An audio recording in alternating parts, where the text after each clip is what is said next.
o show do Journey, com toda a boa vontade do mundo para com Arnel Pineda, foi um daqueles shows que, a partir da primeira nota que saiu da boca dele, deu a primeira coisa que eu pensei foi: as próximas 1h15 vão ser longas. Ele chegou a dar 1h15, eu achei que deu 1 hora, assim, foi um show enxugado. Deu 1h05, deu 1h05 por aí. Mas foi assim, foi um show muito complicado. Não era uma coisa assim diferente do que se viu na TV. Lá também estava complicado, aparentemente até pior, né? Porque algumas dessas questões de som que você comentou, por exemplo, da guitarra do Neil Schon tá muito baixa lá. Aqui estava baixa, mas não estava tão baixo, né?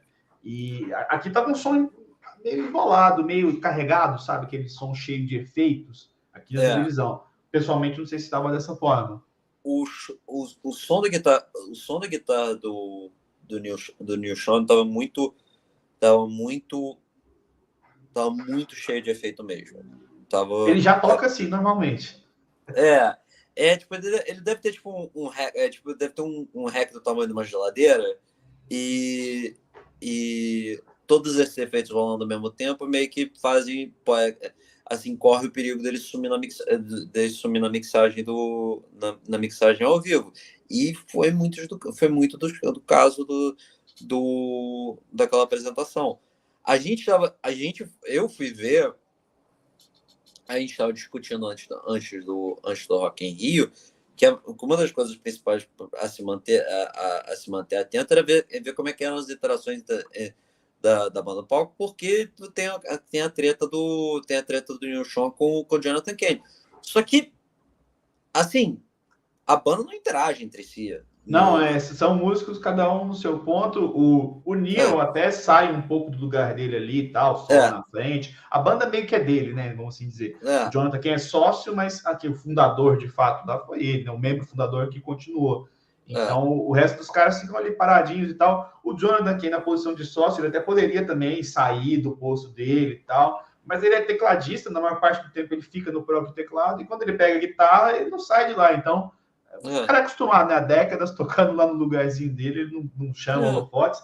E o resto dos outros caras, tem um outro tecladista, que tá lá mais para ajudar a fazer backing vocal do que para tocar teclado, que é Jason Derlatz, eu não lembro se o nome dele é o certo. Você tem o baixista, que também é contratado. Você tem o batera, que obviamente não tem como ter muitos holofotes, porque ele está sentado, né? Ele até canta uma música. Apesar do fato que ele cantou uma música, e foi a coisa que até ele não apareceu inicialmente no telão quando começaram a tocar música.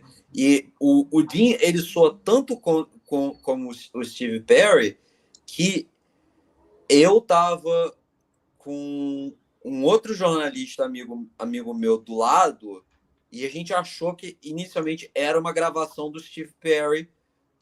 Tipo, pô, que estranho que eles resolveram fazer um playback do Steve Perry do nada.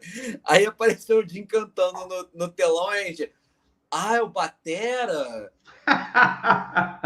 Não, o pior é que assim, mesmo eu que, tipo, eu sabia que o Jim cantava e que ele tem até uma banda que chama Revolution Saints, depois eu posso escrever aqui nos comentários, que é uma banda bem legal de hard rock / AOR, bem na pegada do Journey mesmo, um pouquinho mais pesado, talvez. Então eu já sabia que ele cantava uma música no set e que era muito parecido com o Steve Perry, já conhecia e tal, mas se você não mostra o cara na bateria cantando, isso gera uma suspeita, né? Ainda mais que o cara canta muito parecido. Então, assim, eu imagino que todo mundo... Tinha muita gente que nem sabia quem era o vocalista do Journey, né? Tinha gente que achava que o Steve Perry ia subir no palco. Então, rolar esse tipo de confusão no público aí tava facinho, né? E um breve percepção antes de puxar aqui para os comentários. Cara, eu fiquei com a impressão de que depois da música que o Dean cantou, né, na Lights, o Arnel saiu do palco, né? E ele vinha tendo problema, mas não dava para pausar o show nem nada. Depois parece que ele voltou um pouco melhor. Tipo, já estava com a confiança batida e tal, mas parece que ele voltou um pouco melhor. Você teve essa percepção também estando lá? eu achei que ele melhorou, ele começou a melhorar, começou a se ouvir um pouco melhor bem antes. Eu acho que ele começou a se ouvir um pouco melhor a partir de Faithfully. Faithfully e Open Arms ele já tava começando a se assentar um pouco, porque são músicas mais quietas, ele consegue se escutar um pouco melhor, Mas ele mas estava atrasando ainda, né? Isso que estava pegando. Ele ainda estava, é, pelo menos quase um segundo. Tava é, muito drástico, não era coisa de milésimos, não. Tava quase um é. segundo em comparação à banda. Ou na E frente, né? É, e é um negócio que depois, quando você via nas redes sociais a reação das pessoas assistindo em casa, meio que não importou se ele não estava atrasando ou se ele não estava acertando as notas. Porque até aquele ponto, o show tinha sido tão ruim tão cheio de problema técnico, tão cheio de situações que dificultaram a performance dele, que, assim, boa vontade não existia mais. As pessoas... eu achei que o Don't Stop Believing dele foi, tipo, competente, mas só que as pessoas online estavam falando, tipo, ele assassinou a música, foi horrível, é, a, não foi o Braulio Lorentz que escreveu, que cobriu A esse show Marina que pro. escreveu, né? Que falou que o show do Journey causou vergonha alheia. O que eu não disputo esse negócio, porque teve vários momentos que eu fiquei assim, poxa, chato pra esses caras. Tipo. Mas Mas assim, foi um show.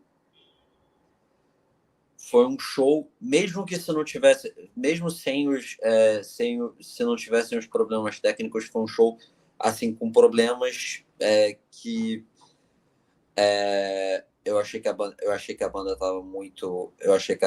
estava muito fria em termos de performance. Eu achei que o setlist foi estranho, eu achei que eles deixaram eles só começaram a botar hit, tipo, hit que todo mundo conhece a partir da quinta música. E é uma banda que não toca no Brasil não toca no Brasil há mais de 10 anos. E Segunda vez no Brasil também. eles são, assim, se você olha os shows deles nos Estados Unidos, eles começam o show muitas vezes com Anyway You Want It. Aqui eles resolveram fechar o show com Anyway You Want It.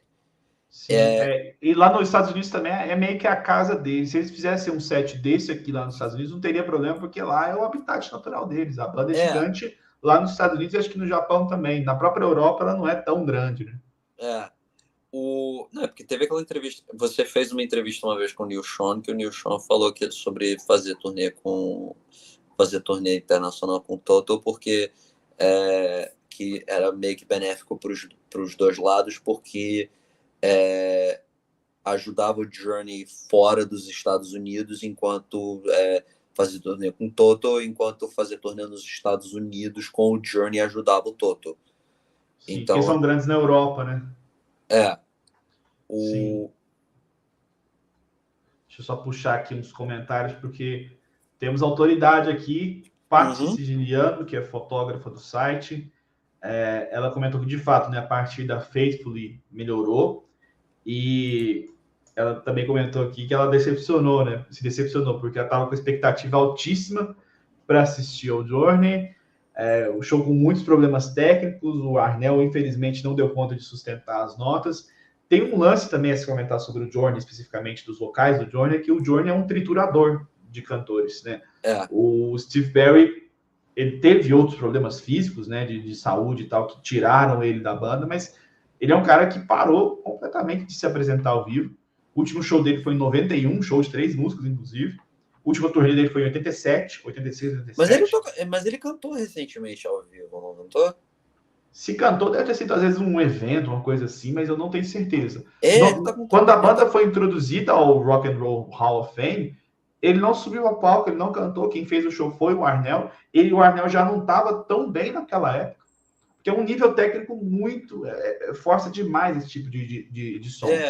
E aí o Steve Algeri, que foi quem substituiu o Steve Perry, nos últimos shows ele estava fazendo playback, porque ele tinha perdido completamente a voz. Triturou a voz dele também. O negócio do Arnel também, que tem um aspecto curioso do Arnel que eu acho que também contribuiu um pouco para a boa vontade do brasileiro não, sabe, se esvair rapidamente, é o fato que o inglês do Arnel não é muito bom. E então você consegue notar durante a performance que o Arnel ele canta muito foneticamente. Ele tenta copiar o som do que o som da palavra, e muitas vezes acaba sendo meio sai meio mastigado. Sim. E se você não está cantando muito bem, isso acaba abalando a confiança. E para o público brasileiro, isso lembra de karaokê ruim. Sim. Então, isso foi uma comparação que eu vi muita gente fazendo, que era tipo, soava como karaokê ruim.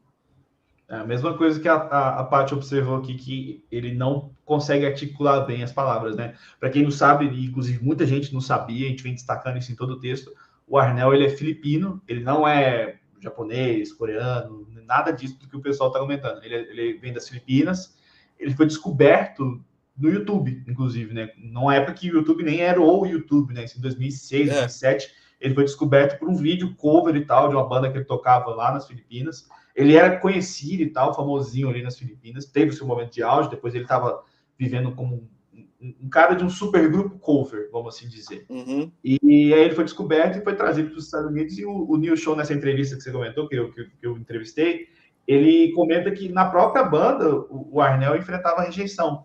Os caras da própria banda falavam assim, não, mas isso não vai dar certo e tal. Acabou dando certo por um bom tempo. Hoje em dia é difícil dizer o que deu certo, o que não deu, se ainda está dando certo, mas para o objetivo do Journey, que é continuar nessa pegada meio tributo à própria banda, e aí resgatando o que a gente comentou do Barão, né, que são bandas que estão muito mais celebrando o seu legado do que realmente fazendo coisas novas, muito diferentes, embora o Journey tenha lançado um álbum recentemente, para esse objetivo funciona, né?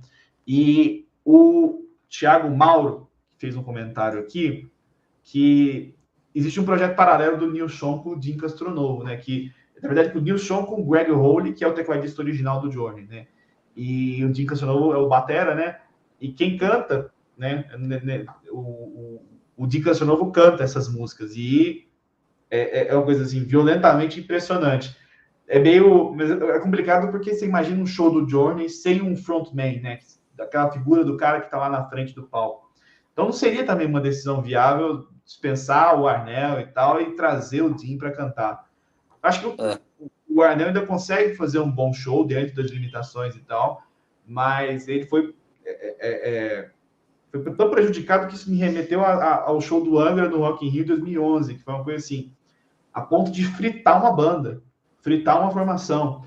O Edu falasse que saiu do Angra no ano seguinte, mas como um reflexo do que tinha acontecido naquele dia. E também foi prejudicado por problemas técnicos. O Edu não estava bem vocalmente falando, mas a banda toda estava mal. A Tária, que é do Nightwish, ela desafinou naquele show. E ela é uma pessoa que canta aqui no Brasil toda hora, nunca desafinou. Ninguém se escutava. Então é um tipo de show que tem potencial para marcar negativamente a história de uma banda, mesmo dentro do país, né? No caso do porque você não tem a oportunidade de fazer passagem de som no festival, a menos que você seja um headliner. Então, se você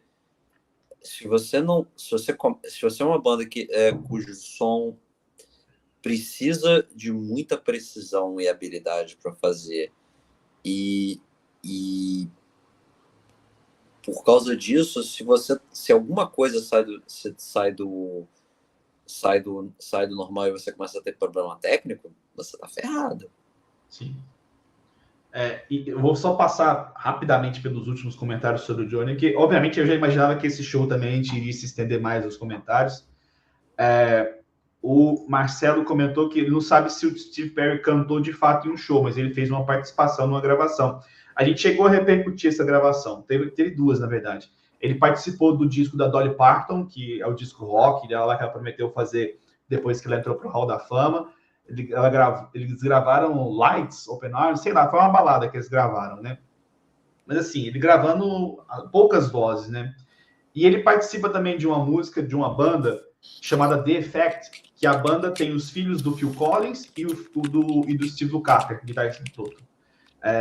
Falaram lá, nossa, Steve Perry vai cantar uma música lá do B do Journey, né, por cima, a música do Raised on Radio, o último álbum que ele lançou que eles lançaram antes do hiato, né? Que, nossa, o Steve Perry vai cantar e tal, você escuta a música, é um backing vocal lá no fundo, você não ouve, nem de fone você escuta direito, não dá para escutar nada. Eu lembro disso. O próprio Neil Sean comentou sobre essa música nas redes, meio que tirando sarro, falando, pô, não dá para ouvir porra nenhuma disso aqui. O Tarcísio Chagas comentou que eu acho que o Anel encarou bem os problemas e foi bem raçudo. Prefiro ele falhar ao vivo do que fazer playback. Olhando por isso, de fato, foi bem honesto. Deu para ver, inclusive, que existiam esses problemas técnicos. Ele não estava mascarando. Toda hora a mão no retorno, chegou num ponto que acho que lá não dava para ver, mas na transmissão deu para ver que ele apontou para o microfone, apontou para o fone, assim. Tipo, ele perguntou para o público se as pessoas conseguiam escutar. Exatamente. Que é um sinal feio de problema, né? E a Patrícia recomendou aqui o documentário, né? Que a gente estava falando da história do Arnel. Tem um documentário que foi lançado com a história do Arnel, de como ele foi descoberto. E o Adriano comentou que, somando o desafio, o Arnel teve muitos problemas de retorno, perguntando direto se a plateia estava ouvindo os instrumentos, que foi o que a gente comentou aqui. Estava muito nítido que existiram esses problemas. E no Instagram do Arnel, inclusive, ele pede desculpas, assim, não é que ele pede desculpas, mas ele fala assim, eu sei que não foi um bom show e tal, eu sei que não estávamos bem, especialmente eu, ele admite tal, que realmente não foi uma grande noite, mas ele agradece, ao invés de ele denunciar eventuais problemas técnicos ali que ocorreram, ele adotou a vibe assim de vou pedir desculpas e gratidão. E aí, galera começou a comentar, tipo, não volta nesse Rock in Rio fede, trata mal as bandas e não sei o quê. Aí vira uma treta da horinha, né? E para fechar, arrematar de vez, né? O Thiago comentando aqui que as bandas não passam só em festival, fazem um line check só na hora. Isso é um problema se a equipe não é alinhada com o festival. Falamos bastante aqui do Journey e acredito que a gente vai falar muito pouco sobre o show seguinte, né? Que é o do Incubus, né? Que foi um show que... O show do Incubus foi o show que você no início, quando a gente estava fazendo a preparação, você tinha dito que não tinha a necessidade... se eu quisesse descansar, eu podia, eu não precisava cobrir, então eu passei a maior parte do show do Incubus na gloriosa sala de imprensa do festival, bebendo uma coquinha gelada e comendo pão de queijo e vendo e acompanhando no tempo real o final do Vasco e Flamengo, vibrando com o gol do Felipe Coutinho, e me preparando fisicamente para encarar os três últimos shows da noite.